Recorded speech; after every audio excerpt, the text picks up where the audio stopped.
Welcome back to Yoshi Entertainment, everybody. So I caught wind of this little debacle, if you will, that was going on between a rapper by the name of Dee-1, Jim Jones, Rick Ross, and Meek Mill.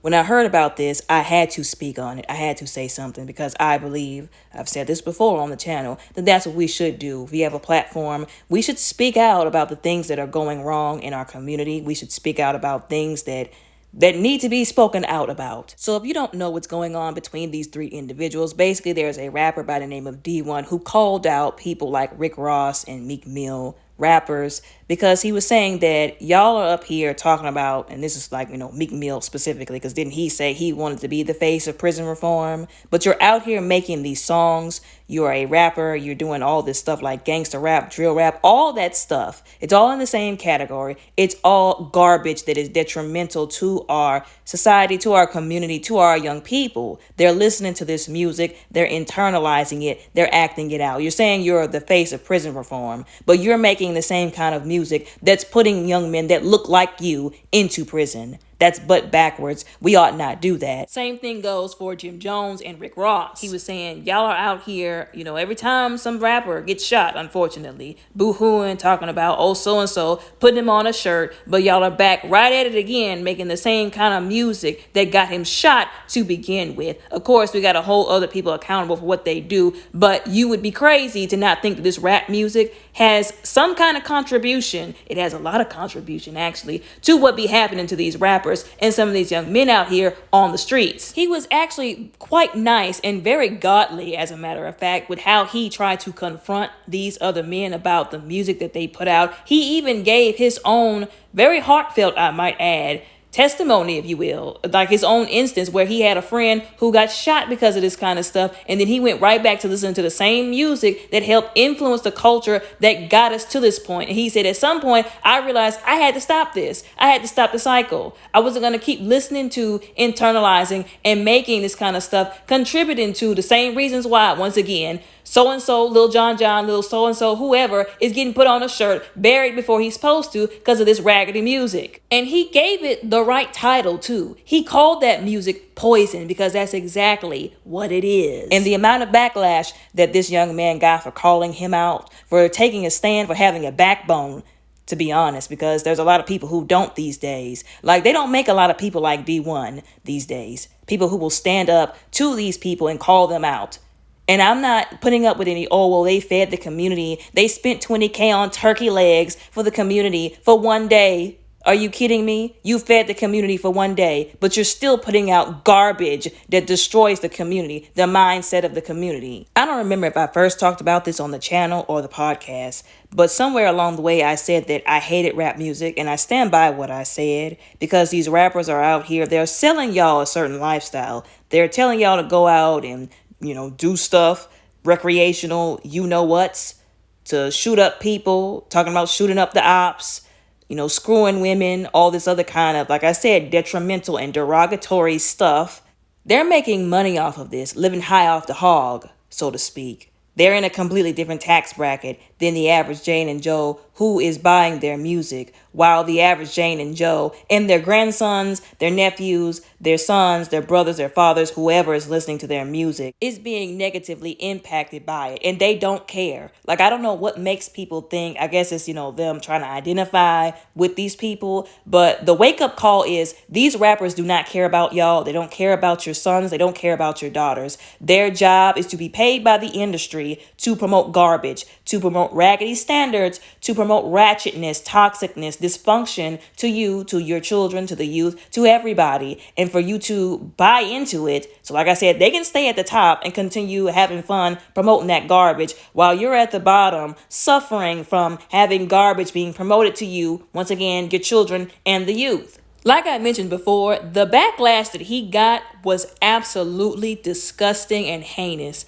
The way that those rappers came for him when he, like I said, very respectfully and in a godly manner tried to hold them accountable once again for the blatant poison that even they know that they're putting out to the community. They minimalized his accomplishments. They talked about his physical appearance, which was really disrespectful, petty, and immature. Like, anybody can come for your physical appearance, what you look like on the outside, when you're trying to deflect off of what you've done or what you're being held accountable for, anybody can do that. That was just ridiculous, like I said.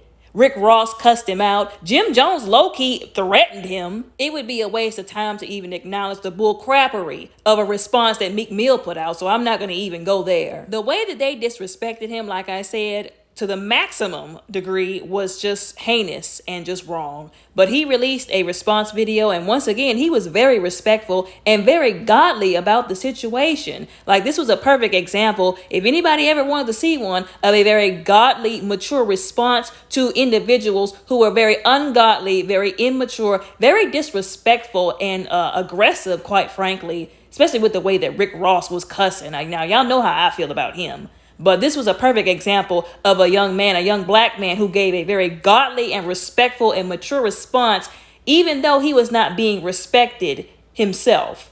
He basically let them know that he had accomplished actually quite a lot of things. He had multiple educational achievements, which cannot be said for most of these rappers running around here. Apparently, allegedly, he's out here being a whole professor, educating people, teaching people, giving away shoes, giving away all kind of stuff to the community for free. They tried to make it seem like he was a nobody, but he's apparently been putting out music for a while now. He's just not mainstream, unlike the three of them, because he chose not to settle being paid by the industry, like how they love to say, by the white man, to market and sell poison to his own community. Like I said, he gathered them up very respectfully, very maturely, in a very godly manner. It was very beautiful to watch. And at this point, nobody can say that there wasn't somebody who tried to hold them accountable, who tried to point out what one of the problems was within the community, because he really did try. Now, what annoys me and really disturbs me is how some people will sit up and act like they don't know what we're talking about when we're saying that this garbage is, destructive to the community. Like I said before, Dee-1 already gave his own example of what, his own life was like being impacted by that. But I'll give y'all another example to help y'all understand. There was a rapper. I can't remember what the boy's name is for the life of me, but he was in the drill rap industry, if you will, and he was talking about, like I said, shooting up the ops and all this kind of stuff. If y'all don't believe that music can get caught in your head, caught in your spirit, that it really influences you to do stuff, y'all better think again. He was doing all this, like I said, drill rap, talking about shooting up the ops. And then he had gotten to it with some other dude who was also a rapper around his age. He shot this young man because he was trying to live this lifestyle, with this rap music that he was promoting, that he was singing. He was trying to live that same lifestyle, live up to those lyrics that he was singing. Went out and shot somebody else's son. Now that young man is in the grave, and now this rapper is in prison, or he's on his way to prison. So one of the young men in y'all's community is in the ground way before he was supposed to be, and another one is about to be on his way to the slammer for a good while. So if you don't think that the big industries don't profit off of marketing this music to your children, them killing up each other, destroying each other, and ending up in prison, which they also get money from as well, and they want to see your children in prison, it's a never-ending cycle that perpetuates itself. And it starts with this rap music. And once again, if any of these rappers like Rick Ross, fake Rick Ross, and Meek Mill cared anything about y'all's kids, they wouldn't be promoting that garbage to them. If they cared about them staying in school and out of prison or the grave, they wouldn't be promoting that garbage to them to begin with. And that is why, once again, I do not put any of these celebrities on a pedestal. I don't promote them on this channel, and I don't support them. Because while y'all are out here giving them y'all's hard-earned dollars that y'all are barely making, scrapping through the day on your 9-to-5s, they're taking that money, and once again, they're slapping y'all in the face by promoting garbage to y'all. We can call out some more rappers, for that matter. Snoop Dogg is one of them. Isn't he like the brand or the face of a whole alcohol brand or something like that? So he's out here, mind you, marketing alcohol, poison, because that's what it is at the end of the day, corroding your liver. He is marketing cirrhosis of the liver to you, your kids, and the youth, to our community. But mind you, he mentioned that he doesn't drink that alcohol. So he is being paid, quote, by the white man to market some alcohol, some poison, cirrhosis of the liver to the community that's supporting him, and he don't even drink the poison.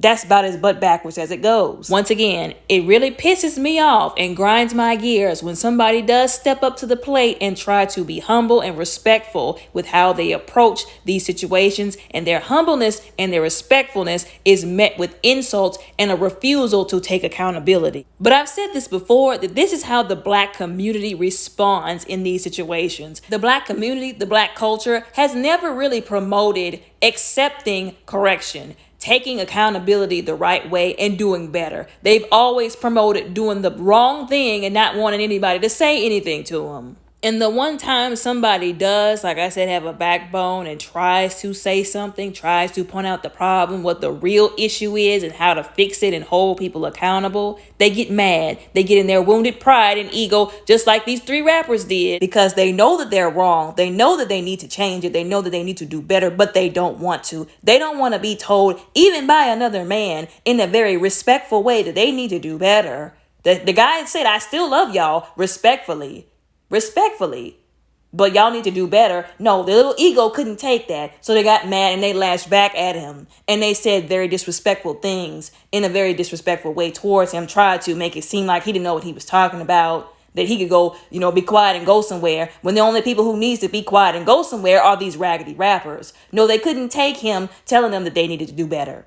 And they also didn't want to hear it because, once again, then they would have to be responsible for doing better. They would have to take accountability for somebody confronting them about what they've been doing wrong and choosing to still keep doing what they've been doing. They're not going to stop. They don't want to because, like I said, they're making money off of what they're doing. They're getting paid by the industry to do it. The best thing we can do is retaliate by not supporting them. I've always said this. The best way to take down some of these celebrities is to not support them. Don't buy their music. Don't go to their shows. Don't listen to what they have to say because it's filled with a bunch of garbage anyways.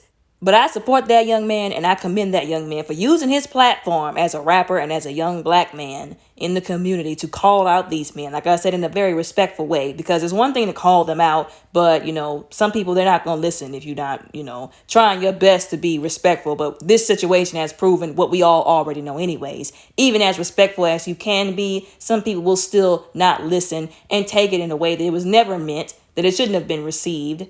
And they still won't do what they're supposed to do with the information given to them, what was said to them. But like I said, I still commend him for standing up to them, for, like I said, putting his foot down. Because if you don't stand for something, you'll fall for anything. And also the fact that he didn't let the fact that they're celebrities stop him from saying what he had to say. The fact that they had celebrity status didn't cause him to mince his words. And he also didn't flake. He wasn't two-faced. He didn't say, well, I can't say nothing to him because he's Meek Mill. He wasn't so far worshiping these celebrities like a lot of people are out here, especially their fan bases, that he couldn't say what he knew was the right thing to say about them, to them, and concerning them. Wish we had more people like him. They don't make people like him no more. Y'all let me know what y'all think and how y'all feel down in the comments below respectfully. Don't forget to like and subscribe. Y'all have a very blessed day.